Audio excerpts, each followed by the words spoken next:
বাষ্পচাপের আপেক্ষিক অবনমন বা relative lowering vapour pressure of the solution, এটা নিয়ে আজকে কথা বলবো। তো সবার আগে এইটা বোঝার জন্য বা এইটা বোঝার আগে আমাকে যেটা জানতে হবে সেটা হচ্ছে বাষ্পচাপের অবনমন বলতে কি বোঝায়। বাষ্পচাপের অবনমন এটা মানে কি? মানে লোয়ারিং অফ ভেপার প্রেশার বা লোয়ারিং ভেপার প্রেশার, এটা বলতে কি বোঝায় এটা আমাকে জানতে হবে সবার আগে। তা ধরে নেওয়া যাক একটা পাত্র নিলাম, তার মধ্যে আমি দ্রাবক দিচ্ছি, দ্রাবক রয়েছে। এই দ্রাবকটা হচ্ছে উদ্বায়ী, উদ্বায়ী। এর সাথে আমি দ্রাব মেশাচ্ছি, সে দ্রাবটা হচ্ছে অনুদ্বায়ী।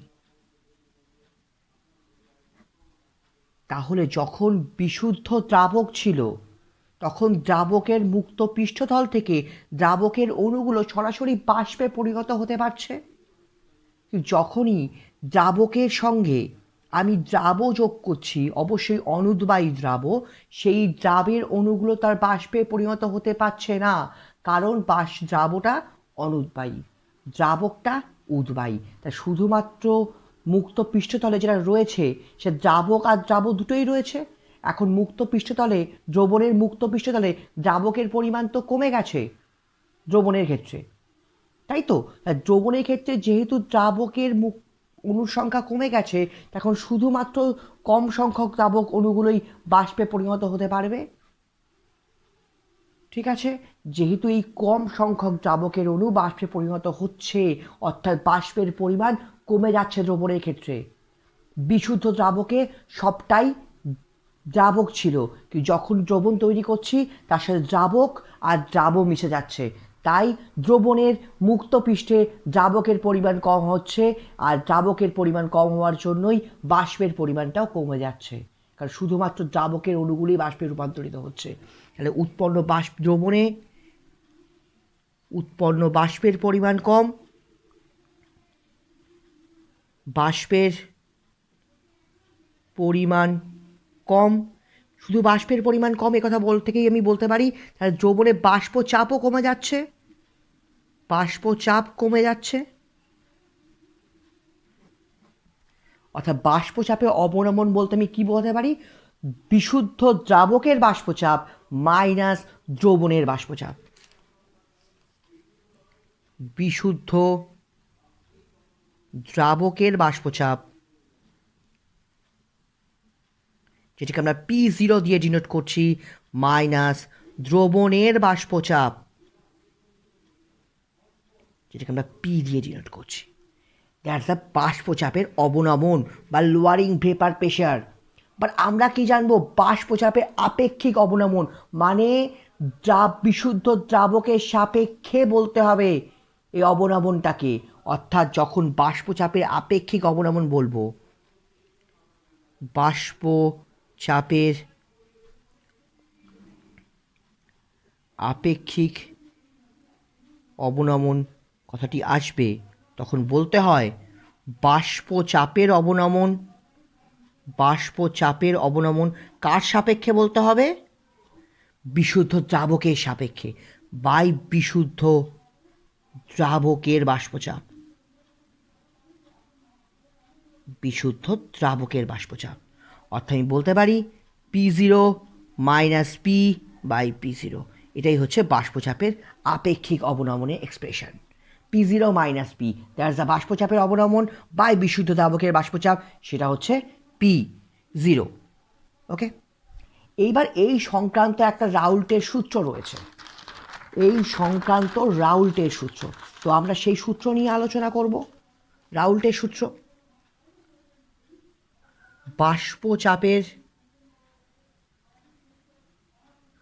আপেক্ষিক অবনমন সংক্রান্ত, অবনমন সংক্রান্ত রাউল্টের সূত্র। প্রথম কথা আমরা কি বলতে পারি? এই বাষ্পচাপের আপেক্ষিক অবনমনের মান কার সাথে সমান হবে? বিশুদ্ধ দ্রাবের মোল ভগ্নাংশের সাথে সমান। এক নম্বর কথা। কিন্তু এই প্রসঙ্গে তোমাকে ডেফিনেট বলার জন্য রাউল্টের সূত্র বলার সময় অবশ্যই বলে দিতে হবে একটা উদ্বায়ী দ্রাবকের সঙ্গে যে দ্রাবক থাকবে সেটা অবশ্যই উদ্বায়ী দ্রাবক হতে হবে, এবং তুমি এই দ্রবণে যে দ্রাবটা মেশাচ্ছ, দ্রাবকের সঙ্গে যে দ্রাবটা মেশাচ্ছ, সেই দ্রাবের ক্রাইটেরিয়াগুলো হচ্ছে 1 নম্বর সেটাকে অনুদ্বায়ী হতে হবে, তড়িৎ অবিশ্লেষ্য হতে হবে, বিশ্লেষিত না হয়ে যায়, তড়িৎ অবিশ্লেষ্য, ঠিক আছে। 3 নম্বর হচ্ছে অসংযোজিত, দ্রাবকটা যদি দ্রাবকের সঙ্গে গিয়ে সংযোজিত না হয়ে যায়। এই অনুদ্বায়ী, তড়িৎ অবিশ্লেষ্য এবং অসংযোজিত দ্রাব যোগ করতে হবে।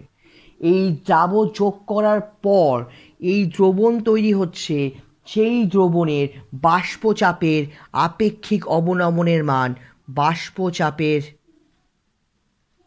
আপেক্ষিক অবনমনের মান, এটা কি হবে? দ্রাবের মোল ভগ্নাংশের সাথে সমান হবে। দ্রাবের মোল ভগ্নাংশের সাথে সমান, মোল ভগ্নাংশ। অর্থাৎ আমি বলতে পারি P0 minus P by P0 is equal to x2। x2টা কী বলতে চাইছি? x দিয়ে মোল ভগ্নাংশ বোঝানো হয়, আর দ্রাবের মোল ভগ্নাংশ বলতে আমি 2 ব্যবহার করছি, that's the x2। P0 minus P by x equal to P0 minus P by P0 is equal to x2। Okay, 2 নম্বর রাউল্টের সূত্রের 2 নম্বর পয়েন্ট। রাউল্টের সূত্রের 2 নম্বর পয়েন্ট কি বলা হচ্ছে? যদি আমি কি করছি, দ্রাব নিচ্ছি, দ্রাব, ভিন্ন দ্রাব নিচ্ছি, একটা নির্দিষ্ট উষ্ণতা নিলাম, নিয়ে কি করছি, সেম দ্রাবক রয়েছে, দ্রাবকের পরিমাণ সেম, দুটো পাত্র নিলাম, দুটো পাত্র, তার মধ্যে দ্রাবকের পরিমাণ সেম রয়েছে। আমি এখানে দ্রাব যোগ করছি, একটা এ দ্রাব যোগ করছি, একটা বি দ্রাব যোগ করছি, দুটো ভিন্ন ভিন্ন দ্রাব যোগ করছি, ভিন্ন ভিন্ন দ্রাব যোগ করছি, ঠিক আছে। কিন্তু এখানে যে অনুসংখ্যা নিয়েছি বা যে মোল সংখ্যক দ্রাবটা যোগ করেছি, এখানেই সেই মোল সংখ্যক দ্রাব যোগ করেছি, অর্থাৎ দুটো ক্ষেত্রে দ্রাবের পরিমাণ সেম। এই দুটো ক্ষেত্রে দ্রাবকের পরিমাণও সেম, দ্রাবের পরিমাণও সেম, ঠিক আছে। কিন্তু দ্রাব দুটো ভিন্ন, এইখানে দ্রাবক দুটো সেম, কিন্তু দ্রাব দুটো কি, এগুলো কি দ্রাব, দ্রাব দুটো ভিন্ন। দেখা যাবে দুই ক্ষেত্রেই, এই দুটো দ্রবণের ক্ষেত্রেই বাষ্পচাপের আপেক্ষিক অবনমনের মান, আপেক্ষিক অবনমনের মান সমান হবে। কারণ কি? কারণ বাষ্পচাপের আপেক্ষিক অবনমনের মান একটি সংখ্যাগত ধর্ম। এখন তোমাদের মনে প্রশ্ন উঠতে পারে, সংখ্যাগত ধর্মটা কী জিনিস? সংখ্যাগত ধর্ম হচ্ছে কলিগেটিভ প্রপার্টি। সংখ্যাগত ধর্ম মানে কলিগেটিভ প্রপার্টি, যেটি দ্রাবের যে সকল ধর্ম, দ্রবণের যে সকল ধর্ম দ্রাবের প্রকৃতির উপর ডিপেন্ড করে না, শুধুমাত্র দ্রাবের সংখ্যার উপর ডিপেন্ড করে, সেটি হচ্ছে, সে সকল ধর্মগুলো হচ্ছে সংখ্যাগত ধর্ম। তো বাষ্পচাপের আপেক্ষিক অবনমন হচ্ছে এমন একটি সংখ্যাগত ধর্ম, যেখানে দ্রাব দুটো পৃথক নিয়েছি, এখানে এ দ্রাব যোগ করেছি, এখানে বি দ্রাব যোগ করেছি, তা সত্ত্বেও দেখো দুটো ক্ষেত্রে বাষ্পচাপের আপেক্ষিক অবনমনের মান সমান হয়েছে, কারণ দুটোর পরিমাণ কি, দুটো সমমোল সংখ্যক দিয়েছি, সমমোল সংখ্যক যোগ করা হয়েছে, সমমোল সংখ্যক। যেহেতু এ আর বি এ সমমোল সংখ্যক যোগ করেছি, তাই দ্রাবের এখানে সংখ্যার উপর ডিপেন্ড করছে, প্রকৃতির উপর ডিপেন্ড করে না, কারণ বাষ্পচাপের আপেক্ষিক অবনমন একটি সংখ্যাগত ধর্ম। ক্লিয়ার? এই হচ্ছে রাউল্টের সূত্র। দুটো রাউল্টের সূত্র বাষ্পচাপে আপেক্ষিক অবনমন সংক্রান্ত, সেগুলোই বলা হয়েছে। এইবার চলে আসা যাক উষ্ণতার উপর। বাষ্পচাপে আপেক্ষিক অবনমন কি উষ্ণতার উপর নির্ভর করে না করে না? দেখা যাক। উষ্ণতা, বাষ্পচাপে আপেক্ষিক অবনমনের মান বাষ্পচাপের আপেক্ষিক অবনমনের মান উষ্ণতার উপর নির্ভর করে না। উষ্ণতার উপর নির্ভর করে না, কারণ কি? বলতে পারো P0 মাইনাস P/P0। তো বিশুদ্ধ দ্রাবকের বাষ্পচাপ বা দ্রবণের বাষ্পচাপ দুটোই তো উষ্ণতার উপর নির্ভর করে। বিশুদ্ধ দ্রাবকের বাষ্পচাপ এবং দ্রবণের বাষ্পচাপ দুটোই উষ্ণতার উপর নির্ভর করে, কিন্তু তা সত্ত্বেও এটা উষ্ণতার উপর নির্ভর করছে না কেন? কারণ বাষ্পচাপের আপেক্ষিক অবনমন কিসের উপর নির্ভর করে? বাষ্পচাপের আপেক্ষিক অবনমনের মান দ্রাবের মোল ভগ্নাংশের সাথে সমান। বাষ্পচাপের আপেক্ষিক অবনমনের মান দ্রাবের মোল ভগ্নাংশের সাথে সমান। কিসের সূত্র? রাউল্টের সূত্র। তো দ্রাবের মোল ভগ্নাংশ উষ্ণতার উপর নির্ভরশীল নয়, সেই কারণে বাষ্পচাপের আপেক্ষিক অবনমনের মানও উষ্ণতার উপর নির্ভরশীল নয়। ওকে, এইবার চলে আসা যাক বাষ্পচাপের আপেক্ষিক অবনমনের মান সংক্রান্ত সূত্রটা আমরা পেয়েছি P0 minus P/P0 equal to x2। এখান থেকে আমরা দ্রাবের আণবিক ভরের রাশিমালা বের করব। এখান থেকে আমরা দ্রাবের আণবিক ভরের রাশিমালা বের করব। দেখা যাক দ্রাবের আণবিক ভর কোয়েশ্চেন আসে, দ্রাবের আণবিক ভরের রাশিমালা কীভাবে বের করা যায় বা কীভাবে বের করতে হবে, বা এখান থেকে নিউমেরিক্যাল প্রবলেম আসে। দেখা যাক P0 minus P/P0 equal to x2 লেখাই যায়, বা P0 minus P/P0 equal to কী লেখা যায়? N2/N1 plus N2। ওকে, লেখা যায়, কারণ দ্রাবের মোল সংখ্যা কিসের উপর ডিপেন্ড করছে? দ্রাবের মোল ভগ্নাংশ ইকুয়াল টু দ্রাবের মোল সংখ্যা বাই মোট মোল সংখ্যা। ওকে, তাহলে আমি বলতে পারি x2 equal to N2/N1 plus N2। তাহলে এবার দেখে নেওয়া যাক, আমি যদি ধরে নেই দ্রবণটা লঘু দ্রবণ, দ্রবণটি লঘু দ্রবণ, অর্থাৎ দ্রাবের পরিমাণ খুব কম, দ্রাবকের সাপেক্ষে দ্রাবের পরিমাণ খুব কম, তাহলে আমি বলতেই পারি N1 plus N2 near equal to N1, কারণ দ্রাবকের মোল সংখ্যাটাই আমি কাউন্ট করছি, দ্রাবের মোল সংখ্যাটাকে আমি নেগলেক্ট করছি। তাহলে বলতেই পারি বা P0 minus P/P0 equal to N2/N1। ওকে, মোল সংখ্যা এন মানে কি? এখানে মোল সংখ্যা বোঝানো হয়েছে। মোল সংখ্যার সূত্র কি? প্রদত্ত ভর বাই আণবিক ভর, মানে ভর বাই আণবিক ভর। দেখা যাক, বা P0 minus P/P0 equal to W2/M2 by W1/M1, বা P0 minus P/P0 equal to W2/M2 into M1/W1। Okay, so আমি এখান থেকে M2 বের করব। ক্লিয়ার? তো M2 ইকুয়েশন বের করব। M2 এদিকে নিয়ে গেলাম, equal to W2/W1 into M1 into P0/P0 minus P। That's the expression. Okay, that's the expression. কার এক্সপ্রেশন? দ্রাবের আণবিক ভরের সূত্র, দ্রাবের আণবিক ভর। ক্লিয়ার? এখান থেকে নিউমেরিক্যাল প্রবলেমও আসতে পারে। এবার যদি বলা হয় যে দ্রবণটা লঘু হলো না, আমরা তো এটা লঘু দ্রবণ ধরে নিয়েছিলাম, তাই জন্য দ্রাবকের মোল সংখ্যা প্লাস দ্রাবের মোল সংখ্যা ইকুয়াল টু আমি নিয়ার ইকুয়াল টু দ্রাবকের মোল সংখ্যা নিয়েছিলাম।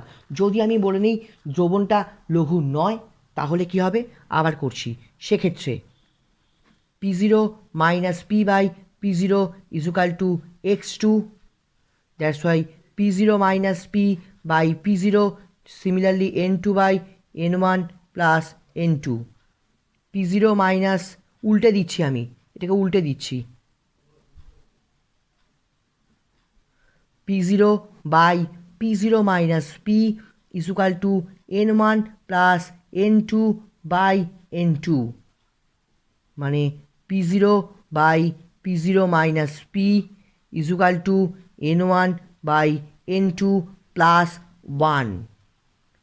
ওকে, এই 1টাকে এদিকে নিয়ে আসি, বা P0/P0 মাইনাস P মাইনাস 1 এখানে কী পড়ে আছে শুধুমাত্র n1/n2, n1 এর জায়গায় আমি কী লিখতে পারি W1/m1, W1/m1 n2 জায়গায় W2/m2, বা P0 minus P, P0 minus P0 plus P is equal to W1/m1 into m2 by W2. Okay, then P by P0 minus P is equal to W1/m1 into m2 by W2. So we can write that m2 is equal to P by P0 minus P, W2 into M1 by W1. That's the expression of molecular weight of solute. Okay? Clear? যখন এটা কোন ক্ষেত্রে প্রযোজ্য, যখন দ্রবণটা লঘু নয় খুব বেশি, যে